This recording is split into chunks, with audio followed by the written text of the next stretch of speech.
welcome back to the Trauma Therapist Podcast. My name is Guy McPherson. My mission is to help trauma therapists be their incredible selves, to be human, to be real, not just a clinician. I'm a big believer in who we are is more important than what we know, and this requires cultivating authenticity, genuineness, and vulnerability, and that requires intention. You can learn more about my courses and workshops by going to thetraumatherapistproject.com. That's thetraumatherapistproject.com. Let's get started. So 5, 4, 3, 2, and 1. All right, folks, welcome back to the podcast today. Very excited to have my guest, J.C. Hall. J.C., welcome. Thank you very much. It's an honor and an absolute privilege to be here. Appreciate that. So J.C. is a hip hop artist and therapist who runs a hip hop therapy studio program at Mott Haven Community High School, a quote unquote second chance school in the South Bronx. In 2013, J.C. assembled a professional recording studio in one of the school's old storage rooms to provide youth the opportunity to engage in the therapeutic process through writing, recording, producing, and performing their own music. The origins of the program are chronicled in the award-winning short documentary titled Mott Haven, which showcases the efficacy of this program in addressing trauma and grief in the wake of a school's tragedy. After the passing of his friend and mentor, Dr. Edgar Tyson, the originator of hip-hop therapy, J.C. created hiphoptherapy.com to serve as a centralized resource for those interested in learning about his theory and application. Due to the impact of his work over the years, J.C. won a National Jefferson Award for Outstanding Public Service, benefiting the New York community in 2020. I just learned that among those recipients have been Oprah, President Jimmy Carter, Shaquille O'Neal. Jesus, not too bad, man. Congratulations. Welcome to the podcast. Did you say Jesus or Jesus not too bad? Jesus not too bad. Throw Jesus in there. No, thank you, man. That was a beautiful introduction. And that was an honor, that award. I'm still not really sure how that happened, but it's an honor. So before we go in here, share with our listeners where you're from originally and where you are currently. All right. So I grew up in Long Island in Nassau County, and currently I live in Manhattan. Nice. I was born in Manhattan and I used to live in Long Island. Oh, nice. So, where? Very cool. Long Island was, Shoreham and then West Hempstead. Okay. Yeah. Kind of around. But look, this is going to sound crazy to you, but this is why I do this podcast. You just have this, I don't even know you, but I can tell from, the research I've been doing, you just emanate this genuineness and authenticity about the work you do. How did this start for you? Well, thank you, man. I appreciate that. Welcome. That's a great question. I'm not really sure. I think maybe it's because I come to this first maybe as an artist, and I didn't necessarily get into clinical work from an academic interest. That was probably a big piece as well, it more being a personal interest. And I think I feel like I kind of had a leg up on some clinicians, having been failed time and time again by the mental health system continuously throughout the majority of my life. And then eventually it helping save my life by ending up with a therapist who, I've been with for decades now. Mm-hmm. And I don't know, maybe that's a piece of it where it's given me a leg up in the sense that, I kind of know, a lot of what we're taught in schools, and a lot of it is just, it's so much more of the work is intuitive than written in these textbooks. And so much of it personally has failed me that I see it reproduced. And even though, I never would wish that on anyone, I think, the whole wounded healer concept, I think it kind of gives you a bit of an edge when it comes to connecting with people and trying to work with them in a very genuine, authentic way. You've been open about your own experiences with mental health struggles and challenges. What was that like for you growing up? When did you realize, shit, something's going on? I would say, man, I I would say probably. So when I was 13, I broke my femur in half. I fell out of a tree. I was a wild little kid. So I was kind of always a bit of an adrenaline junkie from day one. And then, so I was in a body cast for 2 months over the summer, super itchy. I don't know if anyone's seen one of those things, but yeah, you got the hangers and all that trying to itch everything. Just brutal. In the summertime, you're a kid, you like to play. I was big into soccer. And even after I healed, it was never the same again. But I remember getting put on IV morphine at the time and the painkillers that I was prescribed afterwards, and taking it as, recommended. I wasn't necessarily abusing it. But that, I think, was really, that had a huge impact on me, even though I don't think I would have admitted it or even realized it at the time. Because, being in recovery now, I would, looking back, the first time I tried drugs and alcohol, I think I had a very different experience than maybe your average person. A lot of people, they talk about how the first time they get drunk is it was a wild night. They kind of took a break. They're like, whoa, that was too much. For me, it was like more immediately. It was just like I fell in love with it. It was like, this is what I've been looking for every waking moment of my life. This like hole within me, this hole in my soul felt complete for that split instance. You know what I mean? And I felt that with the drugs.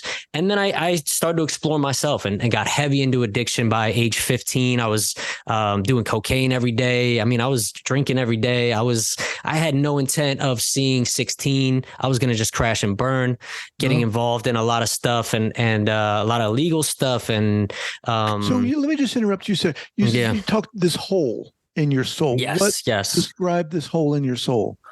Feeling less than, feeling absolutely terminally unique is a common phrase, right? Like feeling, I am so broken that no one else, no matter what you've been through or your experience, you could never possibly fathom or understand. I'm completely helpless, hopeless. So it went hand in hand with the major depression, right? And so a lot of self-medicating, but that sense of complete helplessness, hopelessness, even though my family would never admit it, I know I'm just a burden to them.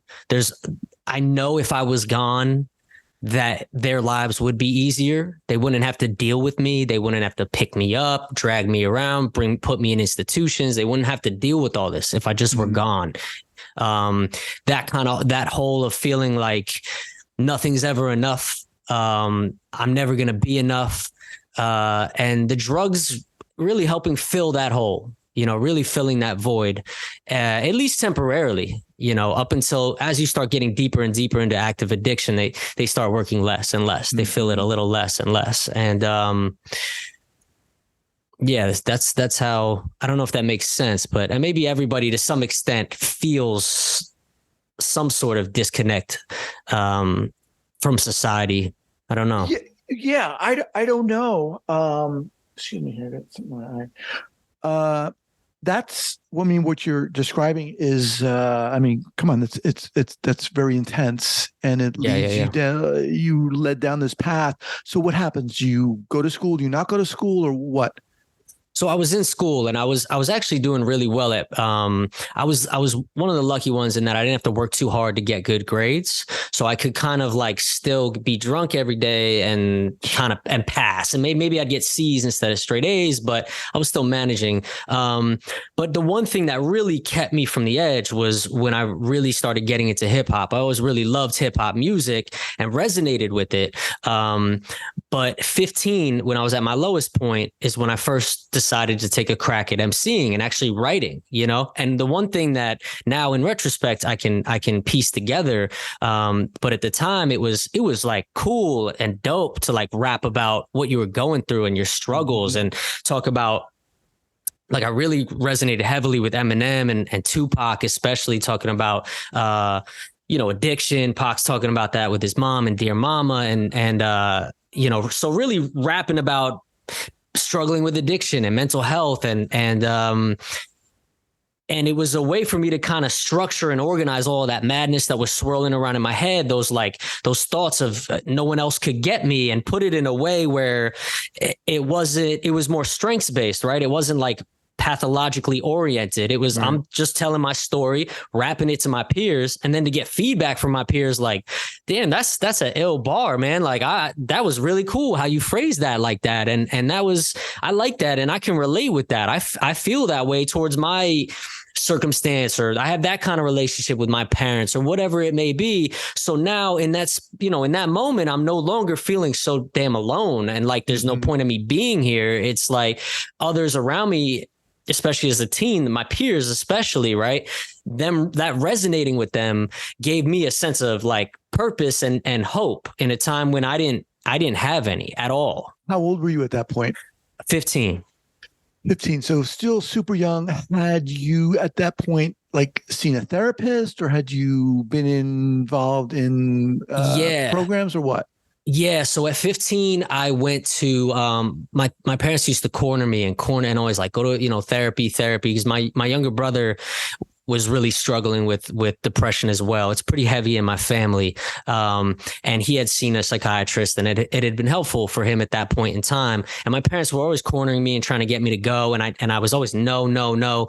One day they kind of caught me at that age, 15, they caught me at a point of just utter, just so low, suicidal plans ready to go. And something in me just said, fine, I'll go. I'm not really sure what, but something in me said, I'll go. So I went, and he put me on antidepressants. And I have to say that initial interaction helped save my life. Even though I didn't have any relationship with him, just him giving me a diagnosis and just saying like, you're depressed. There's a name for this, major depression, right? Like that for me also helped change the game again, because going back to that feeling terminally unique, I'm screwed. Nobody could ever understand it. I can't understand it. How can you fix something you can't understand, that there's no term for? In my mind, there was no term for this illness that I had, this sickness going on within me. But that was about as far as therapy got me. It helped, right? In the sense of the medication made actually a world of difference within those first couple of weeks in terms of just bringing me back from the brink of suicide. I remember noticing the first time I noticed the meds were working, I used to walk through the hallways of high school and I could barely get from like door to door without thinking everybody's staring at me. Everybody's judging me. I'm such a piece of garbage. Like, why am I here? Like just constant cyclical, unable to, and I first noticed maybe 3 weeks in to being on an antidepressant. Wow. I just made it down the whole hallway and didn't have one of those thoughts. Wow. You know what I mean? Like huge difference, which might sound normal, but to me that was huge. After that though, and I was also still getting, using and supplementing with illicit substances. So it messed all that up. You can't really do both. It's going to interfere. And then the psychiatrist, we didn't really connect. And I think he saw things that I saw as a life vest, like hip hop and rapping and my friends and the people I was hanging out with. He saw that as a part of the pathology. He saw that as, here's this kid who's trying to be street. Here's this kid who is trying to put on this certain persona and trying to be something he's not. And that's what I need to like get out of him. Right. As opposed to seeing, oh, you're finding community through this music and this culture, and you're connecting with it in a very deep human way, even though I might not look like someone traditionally who would, right? Something within it is resonating deeply and giving me purpose and a reason to keep going. So that hip hop side was very much pathologized. And at that point, I have nothing to talk about with someone who, you know what I mean? So I was very shut down. I would literally go sleep on his couch. That was the essence of my relationship with the psychiatrist for the first 2 years, 15 to 17. Right. So let's jump to when you decide I want to become a therapist. What did that look like? When did that happen? How did that happen for you? It was a last resort. It was a plan B, man. I always wanted to rap. I always wanted to make music. And, but I was also always fascinated with the human mind and psychology. So I got my bachelor's in science in psychology, at Fordham. And Afterwards, the best job I could get was delivering pizza, which I loved because I could just ride around all day and listen to music. But Right. long term, it was like, what am I doing with this degree? Like this BS degree.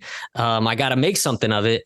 And I like helping people or trying to. Like in my music, the stuff I was writing, a lot of it is about confronting my own inner demons in order to put it out there and be vulnerable and try to kick some of the shame and let others know it's okay. The same way artists I grew up on did for me. You know, they didn't know me from a hole in the wall, but I could sit and throw on this person's record and man, they know what I'm going through. But look at them now, like they've been through all of this but they're on top of their game and everybody respects them. And, so I've always wanted to do that with my own music in a way where, I think music can grip people in a way that just talk can't, so that's always been an avenue that I wanted to pursue. But, I was like, let me try to make it as tangible as possible as well, which would be therapy. But my more traditional view of therapy was kind of more laying on a couch one-on-one. It wasn't very, it didn't, I wanted something a bit more radical. And then I learned about social work. And so I was like, let me apply this to grad school for social work. I'll apply back at Fordham, the one school and, that I just graduated from the year prior and, see how that goes. Were you still using at this time? No. Okay. So yeah, big jump, right? So 15 to 20, I was in and out of rehabs and psychiatric institutions. So a lot of back and forth. I'd get sober for a bit, relapse, sober, relapse. And the last time I went away was for a year, and that really did the trick. Yeah, I took a whole year off halfway through college and was lucky enough to have the opportunity to do that. A lot of people don't have that opportunity. Forever indebted for that. So to be able to go away and for some reason that time, number 7, it clicked. I don't know why, but something clicked. I had enough. And so yeah, this month it's been 16 years, man, without a drink or drug. So 20 was the age. So went back to school, finished out college. So I was probably a couple years clean and sober at this point, and on a pretty stable dose of meds and consistently seeing my psychiatrist and in a good space. But yeah, so I found out I got into the school. I got into Fordham and the grad school, and I was like, damn, I was really hoping they would reject me. I only applied to the one school. Like I really didn't want to go back. I wanted to pursue my artistry, but that wasn't like popping off. And it's hard to work a 9 to 5 and pursue your dreams as an artist. So that seemed like a last resort. Turns out, I get in, I'm like, damn, all right. I started having this existential crisis. And I hear someone talk about a friend who's a music therapist. And I was like, wait, hold up. Like, what's music therapy? What, so I start researching it. I get a new wind in my sails. I find, some programs in the city. Oh, this is so cool. I go and I start looking up eligibility requirements, and you have to know how to sing and play 3 instruments, none of which I know how to do. Yeah. I can't read sheet music. I can't, I have no formal training, which is also one of the beautiful things about rapping and rap music. It's very democratized. Like if you can speak, you can rap. You don't need class and beat making, right? So that wasn't seen as a form of music in the traditional structures of music therapy. So again, another instance in my life where I felt like I was being told by the systems and structures at large, like, you're not good enough. You're not what we're looking for. You know what I mean? Mm-hmm. So, I'm super bummed. And I in music therapy in the Google search, I cut out music and put in hip hop on a whim. I think it's very unlikely anything's going to pop up. I was like, this is stupid, but whatever. Desperate times call for desperate measures. So enter, and all these like articles keep popping up, like, and I'm like, oh man, peer-reviewed journal articles, hip hop therapy. Not only is it a coined phrase, this is like an evidence-based practice. And this dude, Dr. Edgar Tyson, who is this guy? It's just, I've got all these articles and I'm scouring them and like reading them. And it turns out he's a professor at that one school that I'd just been accepted to. The guy who founded this. Yeah, man, crazy serendipity. And it was a moment in my life where it felt like all the puzzle pieces just kind of finally fell together. Like it started to make sense why I was where I was and had gone through what I'd gone through. And whether it happened that way on purpose or not, some divine order, or simply the opportunity presented itself and I better make sure I seize that, so I hit the ground running. I entered, I sent him a novel basically saying what hip hop did for me, how it saved my life, how I've always seen it as therapeutic. Could I shadow him? Could I get whatever, anything? And he was just like the most humble man I ever met. He was just so caring and giving and was like, yeah, of course, man. Like, and like met up with me. And first time I met him, he pulled up in a Yankee fitted and a silver cross chain. And I was like, oh, off rip. I knew like, I'm going to click with this guy, and he just embodied hip hop, and we clicked right away, man. And so, he was my professor throughout, my mentor, close friend, collaborator. We were working on a book together before he passed. And how did he pass? A sudden heart attack at 54. Oh, it was God. It was wild, man. It was really tragic, and it was like on the heels of my brother's death, and it was like, I don't know if I've been the same since, to be fully honest with you. It was a bit of a 1-2 punch, but I haven't like revisited any of those writings since. Maybe because of some of that stuff that's attached to it, that emotional weight. A lot of his stuff got lost. It was supposed to be like a 12 chapter textbook on hip hop therapy. I was going to contribute 4. He had about 8. So he asked me to be like a co-author with him. And then a lot of his stuff just never resurfaced after he passed. Wow. So just to go back a little, so he was already at the school you were in? Yeah. The one school in the world, man. So unreal. All right. So this is amazing. So let's kind of dial in here to this program you created. How does this happen? So it was my second year of my clinical internship. I ended up at this the school that I'm currently at to this day, running year 11 of the program. But so my second year, I end up at this Second Chance High School for kids who are overage and undercredited, either because they're at least 2 or more years behind in high school, either because of they've been locked up, foster care, dropped out, decided they just don't want to go. Usually, pretty extreme, extenuating circumstances. And I clicked with the kids immediately. It was very just over hip hop. Like, it was at that point, I was already aware of hip hop therapy, and that was my goal. Like, I want to be a hip hop therapist. That's what I want to do. And just connecting with kids over our love of the music and relationships starting like that. And then, oh, you're also an artist? Oh, okay. Oh, wait, you know how to like engineer and make beats? Like, you could help me create some music? Yeah, I can help you with that. Let's come after school. I'll be in this office. And then the principal and administration seeing like these kids normally that they couldn't get in the doors, now they can't get them out. They're like in there till 6 p.m. with me, and we're just making music, and just kind of like, what is he doing? Right. And then, asking me, hey, if I give you a bit of a budget, you think you could put together a music studio to let the kids record? And I was like, of course, I've been doing this for, since I was 15, making my own music. I would love to do that. That would be ideal. So I put together a budget. It kept increasing. The kids kept getting more and more excited. So the principal was like, oh, all right, make it, this amount. All right, double that. All right. It kept going up, and, ended up building like a professional recording studio in an old storage closet back in 2013.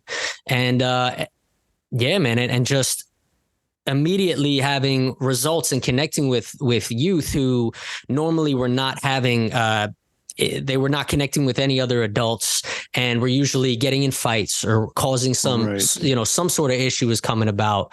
And that's really what has also helped sustain it, the continued kind of results. So it's kind of doubled in size and investment. Now we have this big like L-shaped room, top of the line production equipment, recording equipment, software, everything you would find in a standard studio in like one downtown Manhattan or something. Like we have that. And this is crazy. So what, in terms of results or the therapy part, I mean, people listening, I'm sure music to so many of us is amazing and quote unquote therapeutic. But when you think about hip hop therapy, what does that mean? Hip hop therapy? Yeah. So it's essentially incorporating the inherently cathartic components of the culture within itself with more well-established therapeutic modalities. So, like, for example, let's take CBT or DBT. If we're sitting, the way it was kind of initially first started by Dr. Tyson, if we're sitting and analyzing lyrics, say I have them bring their favorite song, and certain things come up in the lyrics, we can then have a discussion about it. How does this relate with you? We start building rapport. Then we can start getting into some quote unquote cognitive distortions, or how thoughts, feelings, and emotions and behavior are all interlinked. And then so it's kind of started as like a jumping point. But then when you view the music itself as therapeutic, especially in terms of, talking about trauma work and working with individuals who have either been victimized, have been exposed to tremendous amounts of gang violence, street violence, now you're bringing in the body, right? Now you're bringing in the rhythm and the power of that to kind of, from a neurophysiological standpoint, to regulate the nervous systems, to then be able to have these higher order, insight-oriented conversations that are traditionally seen as the goal of therapy. I guess DBT would be another that you could find overlaps in. So when I'm working with a kid, right, and so they're writing out a song, right? So they're a piece of almost like narrative therapy. In hip hop, it's an art of storytelling. You're telling your story, talking about where you've been, what you've seen, what you've been through, where you're going, right? Trying to reshape that narrative. And the therapist from behind, like, my job is to help assist, you know what I mean? To help kind of guide and help really further operationalize what's already inherently cathartic within it, right? Writing down your story, you don't need a therapist to do that. You know what I mean?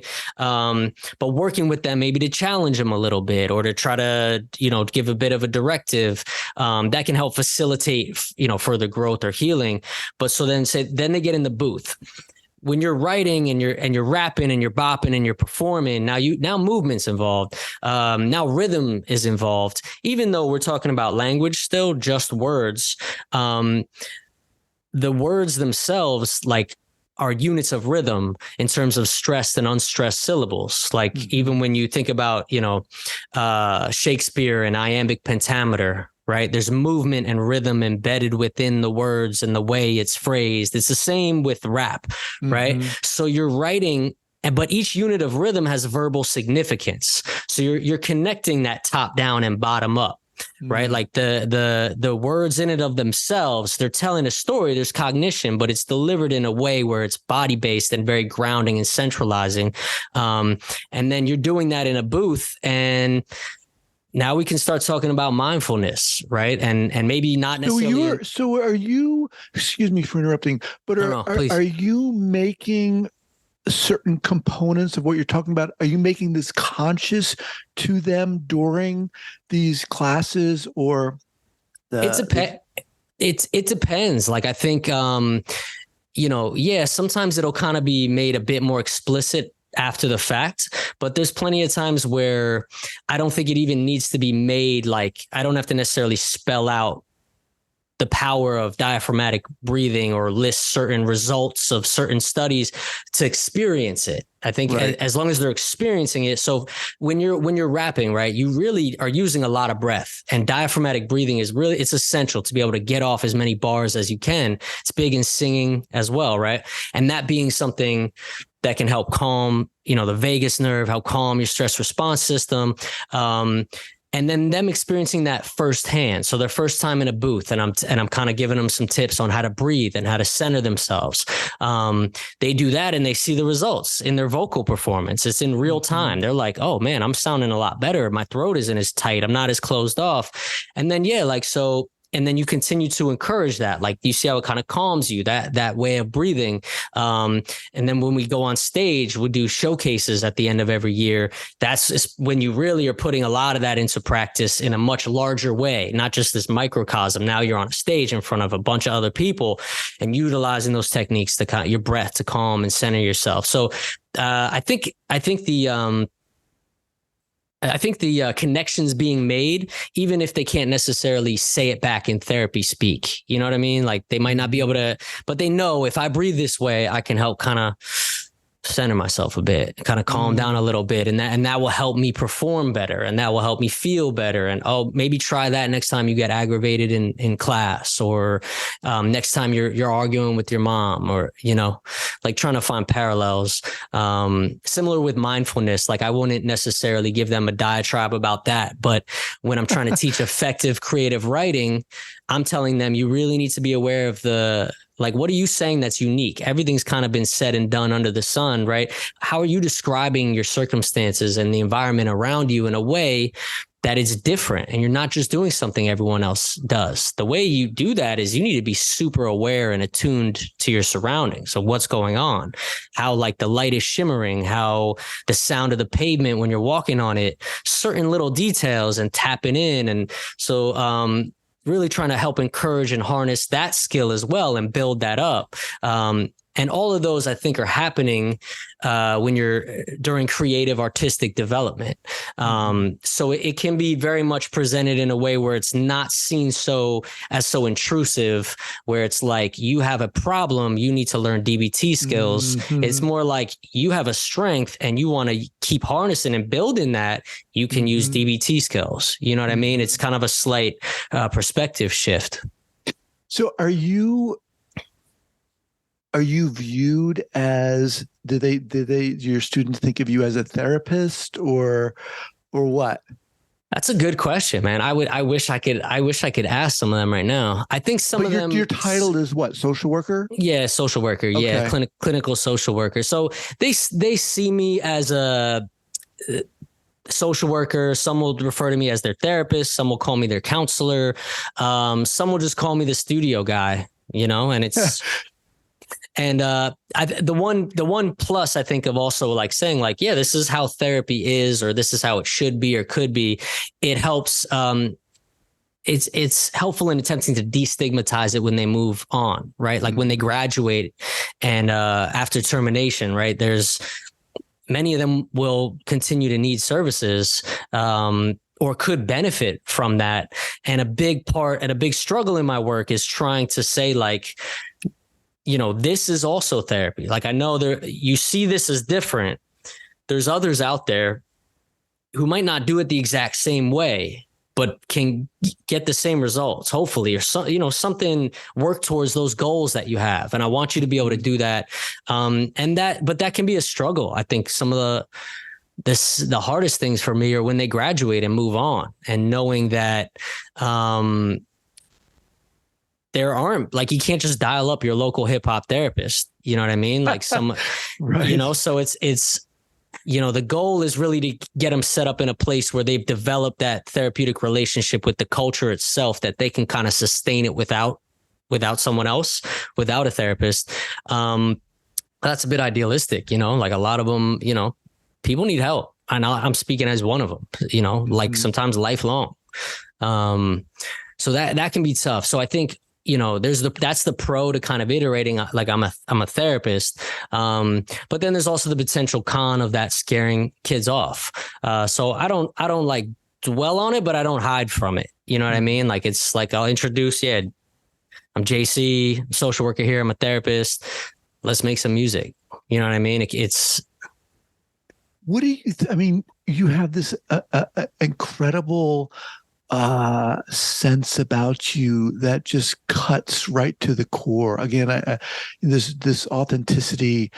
How did you learn how to engage with people in this way? Oof. Well, first, thank you.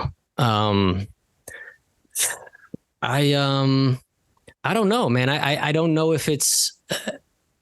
I think a lot of it is intuitive and primarily maybe like growing up with my friends and making music with them and recording them and encouraging them and them doing the same for me. I think people held space for me. And I think that was mirrored in a way where I kind of understand how I want to be able to hold space for others, whether it was a sponsor for a 12-step program, a therapist, a house manager, if I'm in a halfway house, they're just always being one person who did it better than all the others. You know what I mean? Who really helped hold space in a way where I felt seen and it wasn't about them. You know, like some people in the helping professions I had found, it was more about them hearing themselves talk. You know what I'm saying? Like it wasn't necessarily like, what do you as the individual need? You know what I mean? And I think really just trying to see each person as an individual, and I might have a specific approach that I want to do, but maybe you don't like that approach. Maybe you don't like hip hop. Then we're not going to use that. You know what I mean? Like, it's really just trying to get to know that person. I think in the same way, I always wish someone would try to understand me and try to really hear me out and ask probing questions. You know what I mean? I think when it's modeled for you, maybe that's where maybe it's easier to do when you've seen how it should be done. And I don't think a lot of people have been lucky enough as I have to have people in my life who have really modeled that to the extent where I'm still here. You know, in the bio, part of the description of the school in the South Bronx, is a second chance school. Mm-hmm. And I mean, that just brings up a lot of, I think, ideas for a lot of people, like these kids who probably for the most part are coming from poor backgrounds. Probably most of them, if not all of them, have had some kind of trauma in their lives. And I think for them, and correct me if I'm wrong, but to encounter someone like yourself who listens to them and makes it about them is probably like, wow. They probably initially they don't even trust that. What do you care about me? Yeah. You know? Yeah. They think I'm like a Fed trying to just like get the details of the street activity so I can call the cops. No, 100%, man. They're not used to it. I don't think any of us are really used to it. It's a very foreign thing for someone crazy. To be 100% there for you. And even the stuff I've disclosed, like in the film Mott Haven, or even just here today, like, it doesn't come up. I don't talk to them about it. It's unless it's like necessary to somehow move the work forward. It's about them. Like, I'm there for them. You know what I mean? And so as far as they're concerned, I'm just a dude who wants to get to know them. Like, they don't know if I've had similar experiences, and it doesn't really even matter. You know what I mean? It's really not about, can I relate? Can I not relate? It's like, I want to understand whether I relate or not. I just want to understand. Like, so just, to help walk me through this. As we kind of wind down here, I'm curious about your perspective of the current state of therapy. On this podcast, we've talked a lot about different modalities and trauma modalities more specifically. But when you think of quote unquote therapy and providing therapy for yourself and how it's provided at large in our communities here, what do you think of? What is your perception of it? A tremendous cultural disconnect. I would say that's pretty much, and I know there's been talks and pushes within the field for a long time to encourage cultural competence and viewing things outside of a Western framework. And I don't know. I don't see much of it. You know what I mean? And I think, one of the beautiful things about hip hop is the way it's cross-cultural implications and the way it's taken root globally, because it's tapping into something innately human within all of us, no matter your geography, race, ethnicity, religion, socioeconomic status. There's something inherently within it that's tapping into the human spirit. And the fact that that's not like a standard, that everybody's learning about that, if you're not of it or from it or have no exposure to it, to me is baffling. You know what I mean? Like, I think hip hop therapy is very much seen as very niche, right? And it is, as of now, a very niche approach. And, but to me, it's like baffling how it hasn't been embraced more so. I mean, that also sounds ungrateful in the sense of, even in the past decade as a field, hip hop therapy has made tremendous strides and being put on stages where it just never would have before. But it's also the resonance of hip hop culture that every therapist doesn't have some sort of exposure to that. In order to meet people in a culturally informed way, even if they're very different, is frustrating. You know what I mean? And I don't know of anything else that cuts across culture as effectively as hip hop. There might be, you know, other very specific manifestations that I'm just unaware of because culturally I'm not attached to it. But yeah, it can be frustrating because it's like, I feel like there's this answer and so many people can use this. You know what I mean? Like so many people, and it's just not spreading quick enough. And it's frustrating because I don't know what to do about it. And I try to speak out about it as much as I can and push it forward as much as I can. And there still feels like a lot of resistance. And it's seen, I don't know if it's seen more as a fad or it doesn't seem to be taken as seriously as I feel it should be. Again, without trying to sound ungrateful for, you know, the tremendous opportunities I have gotten to push the word forward and try to really, you know, and gotten great responses and feedback.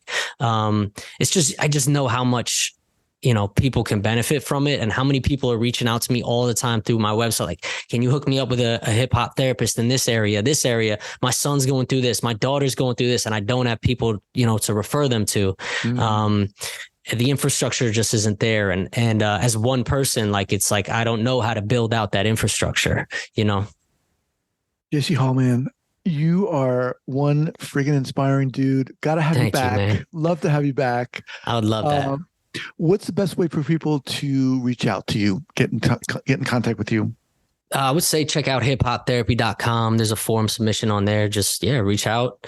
I'll try to get back to you as quick as I can. And I would just encourage you to check out the site. You know, I made it for my mentor just to really help solidify and further his legacy and try to just spread free information, have it be a centralized resource so people can just start diving in, into the literature and start applying it immediately, you know, to some extent. Awesome. And we'll have that linked up here at the show notes page at the traumatherapistpodcast.com. J.C. Hall, man, awesome. Great meeting you. Thank you so much for being here. You too. Thank you so much, guy. I really appreciate this opportunity, for real. All right. We'll be in touch.